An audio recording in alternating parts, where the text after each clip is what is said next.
چلو میں مان لیتا ہوں ایک منٹ کے لیے کہ نبی کی پیدائش ہے، آپ خوشی منا رہے ہیں اور ہمیں حضور صلی اللہ علیہ وسلم کی وفات کا غم ہے، چلو تمہاری خوشی اپنی جگہ ہے، لیکن رسول اللہ کی خوشی تو نماز کے اندر ہے، رسول اللہ کی خوشی تو چہرے پر داڑھی میں ہے، رسول اللہ کی خوشی تو غریبوں کی مدد کرنے میں ہے، رسول اللہ کی خوشی تو غیروں کو اپنا بنانے میں ہے، رسول اللہ کی خوشی تو بھوکوں کو کھانا کھلانے میں ہے، رسول اللہ کی خوشی تو ننگوں کو کپڑا پہنانے میں ہے، رسول اللہ کی خوشی تو محتاجوں کی غریبی دور کرنے میں ہے۔ یہ کیسی خوشی ہو گئی کہ سڑکیں روک کے راہگیروں سے بدتمیزیاں کی جائیں، ہلڑ بازی ڈھول بجائے جائیں اور اس کے بعد لوگوں کو پریشان کرتے ہوئے نمازوں کو چھوڑ دیا جائے، رسول اللہ کی مسجد ویران ہو جائے اور غیروں کے طریقے پہ قوالیاں کرتے ہوئے ناچتے ہوئے جائے۔ یہ کفر کا طریقہ تو ہو سکتا ہے، اسلام کا طریقہ نہیں ہو سکتا۔ اللہ اکبر۔ حضور صلی اللہ علیہ وسلم اپنے خیمے میں لیٹے ہوئے ہیں، امی عائشہ رضی اللہ تعالیٰ عنہ نے گود میں سر رکھا ہوا ہے اور سیدنا فاطمہ الزہرا پاس میں بیٹھی ہے۔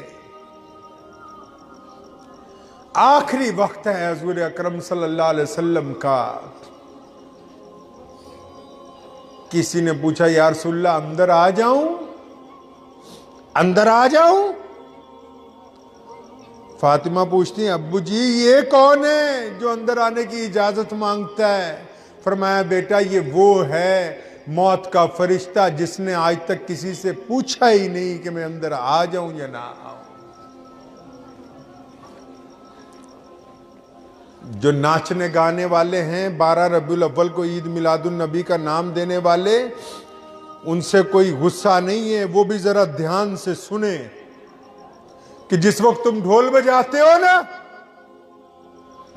اس وقت میرے سونے نبی صلی اللہ علیہ وسلم اس حالت میں تھے کہ امی عائشہ کی آنکھوں میں آنسو تھے اور فاطمہ رو رہی تھی ابو یہ ہو کیا گیا، یہ کیا بات ہو گئی؟ جبریل سرہانے کھڑے، موت کا فرشتہ آتا ہے، قربان جاؤں وہ آ کے کہتا ہے السلام علیکم یا رسول اللہ، حضور صلی اللہ علیہ وسلم اس کے سلام کا جواب دیتے تو وہ ایک بڑی بات کہتا یا رسول اللہ اب تک جب سے کائنات بنی ہے اور جب تک قیامت نہیں آتی آپ پہلے اور آخری شخص ہیں جن کو میں نے سلام کیا ہے، ورنہ میں آج تک کسی کو جا کے سلام نہیں کرتا۔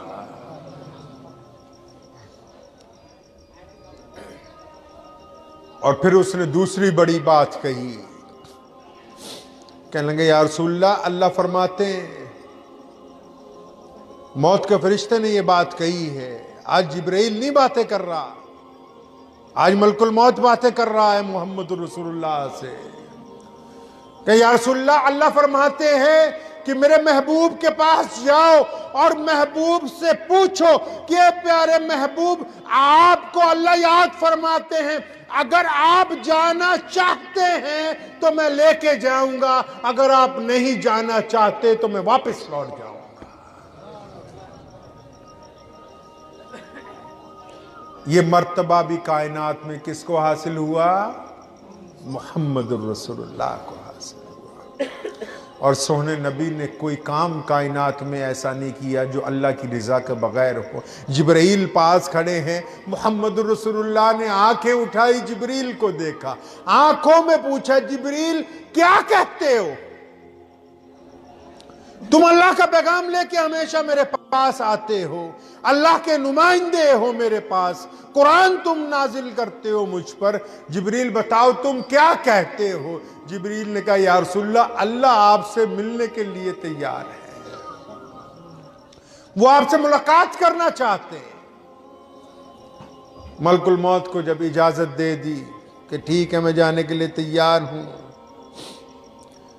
آج جب ڈھول بج رہے تھے تو میں سوچ رہا تھا کہ یہی 12 ربیع الاول کی تاریخ تھی، محمد رسول اللہ صلی اللہ علیہ وسلم جب اس کائنات سے رخصت ہوئے ہیں تو مدینہ منورہ کے باہر ایک باغیچے میں ایک صحابی کھجوروں کے گوشے کاٹ رہا ہے، تو کسی نے آواز دے کے کہا کہ ہوشیار، محمد رسول اللہ اب اس دنیا میں نہیں رہے۔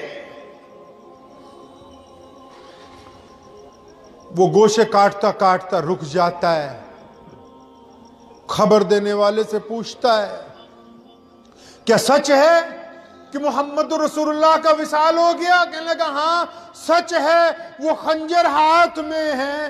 اپنی آنکھیں ہی نکال دیتا ہے روتے روتے خنجر کے ساتھ، کہنے لگا جب آقا ہی نہیں ہے تو پھر ان نظروں سے کس کو دیکھنا ہے؟ سیدنا عمر فاروق رضی اللہ تعالی عنہ آنکھوں سے آنسو جاری ہیں، اتنا شدید غصہ آیا کہ اپنی تلوار نکال لی اور مدینہ کی گلیوں میں پھر رہے، لوگ بھی رو رہے، عمر فاروق کی آنکھوں سے بھی آنسو ہیں، اور فرماتے خبردار اگر کسی نے کہا کہ میرے آقا کو کچھ ہو گیا ہے میں اس کی گردن اتار دوں گا۔ آقا آرام کر رہے، ابھی اٹھ جائیں گے تھوڑی دیر کے بعد۔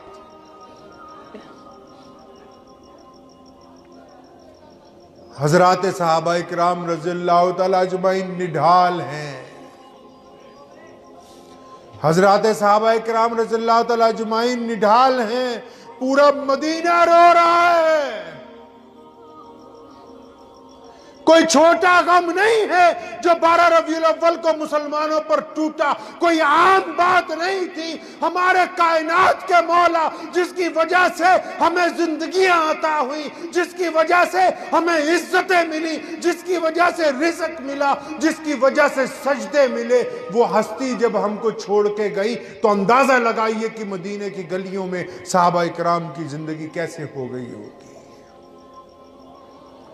لوگ چیخ رہے ہیں، رو رہے ہیں، حضور صلی اللہ علیہ وسلم کے حجرے میں آتے ہیں، آقا کو آرام کرتا ہوا دیکھتے ہیں، ایک ہی بات کہتے ہیں صلی اللہ علیہ وسلم، درود پڑھتے ہیں، گزرتے جاتے ہیں، آتے ہیں، صحابہ کی آنکھوں سے آنسو جاری ہے،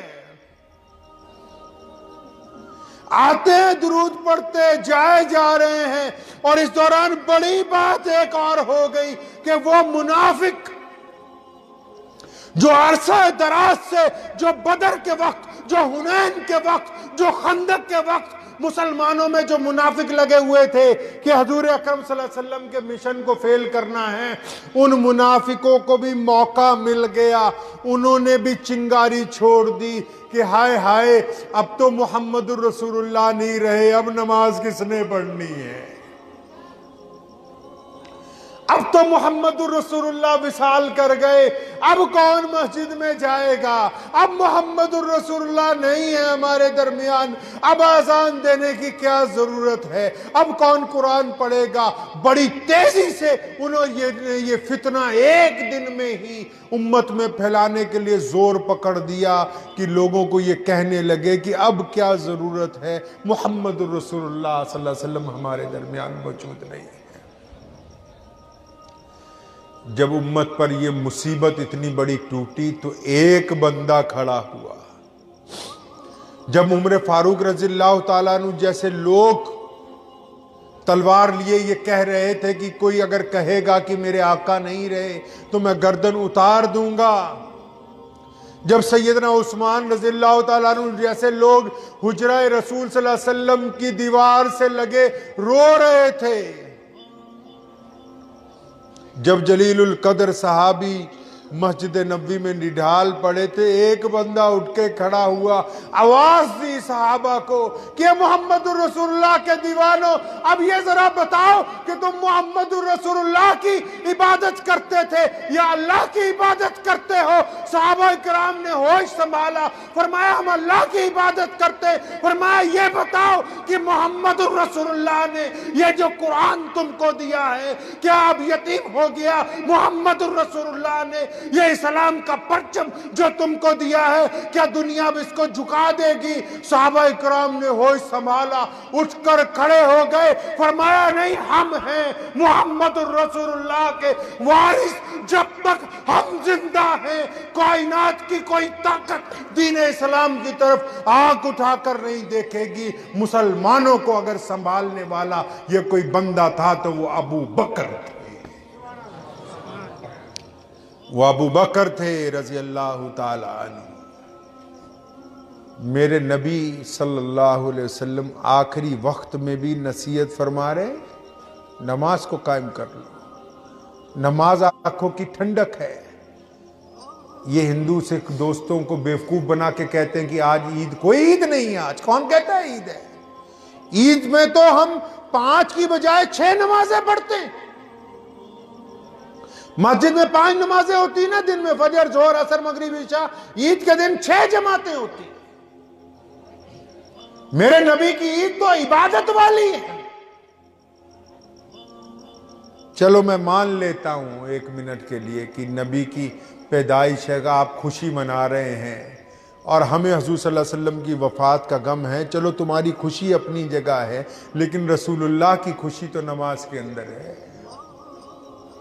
رسول اللہ کی خوشی تو چہرے پر داڑھی میں ہے، رسول اللہ کی خوشی تو غریبوں کی مدد کرنے میں ہے، رسول اللہ کی خوشی تو غیروں کو اپنا بنانے میں ہے، رسول اللہ کی خوشی تو بھوکوں کو کھانا کھلانے میں ہے، رسول اللہ کی خوشی تو ننگوں کو کپڑا پہنانے میں ہے، رسول اللہ کی خوشی تو محتاجوں کی غریبی دور کرنے میں ہے۔ یہ کیسی خوشی ہو گئی کہ سڑکیں روک کے راہگیروں سے بدتمیزیاں کی جائیں، ہلڑ بازی، ڈھول بجائے جائیں اور اس کے بعد لوگوں کو پریشان کرتے ہوئے نمازوں کو چھوڑ دیا جائے، رسول اللہ کی مسجد ویران ہو جائے اور غیروں کے طریقے پہ قوالیاں کرتے ہوئے ناچتے ہوئے جائے۔ یہ کفر کا طریقہ تو ہو سکتا ہے، اسلام کا طریقہ نہیں ہو سکتا۔ شور مچاتے ہو کہ فلاں گستاخ ہے، فلاں گستاخ ہے، ماں کا دودھ پیا ہے، آؤ میدان میں، گستاخ کو مسلمان گولی مارتا ہے سینے میں گستاخ کے۔ تمہارے نزدیک اگر کوئی گستاخ ہے آؤ اس کی گردن اتار کے دکھاؤ۔ اگر سیکھنا ہے ناموس رسالت کی عزت کرنی، ہم جس کو گستاخ کہتے ہیں اس گستاخ کو زندہ نہیں رہنے دیتے۔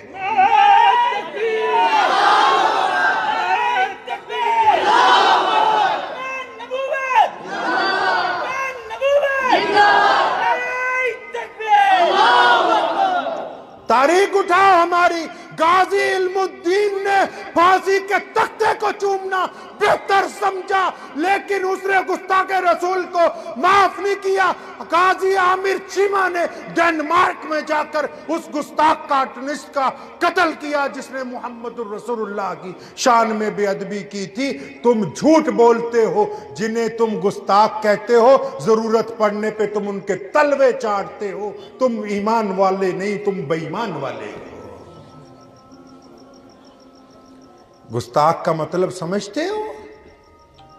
مسلمہ کذاب نے نبوت کا دعویٰ کیا، وہ گستاخی تھی حضور اکرم صلی اللہ علیہ وسلم کی شان میں۔ اور آؤ ادھر مدینہ ہے، صحابہ نڈھال ہیں، کذاب نے اس لیے نبوت کا دعویٰ کیا کہ نعوذ باللہ محمد رسول اللہ چلے گئے دنیا سے، اب مسلمان ٹوٹ گئے، اب مسلمانوں کی طاقت ٹوٹ گئی، اب مسلمانوں کی حمیت ختم ہو جائے گی، اب مسلمانوں کو آپس میں ٹکڑے ٹکڑے کر دیا جائے گا، اب مسلمان نعوذ باللہ مجھ کو نبی مان لیں گے، اب مسلمانوں میں اختلاف آ گئے ہیں، اب مسلمانوں میں وہ بات نہیں رہی۔ لیکن جب مسلمہ کذاب نے نبوت کا اعلان کیا تو اس وقت ہم بے بس تھے، ہم بے کس تھے۔ تاریخ اٹھاؤ، تاریخ اٹھاؤ مدینہ منورہ کی، ہم بے بس تھے، بے کس تھے۔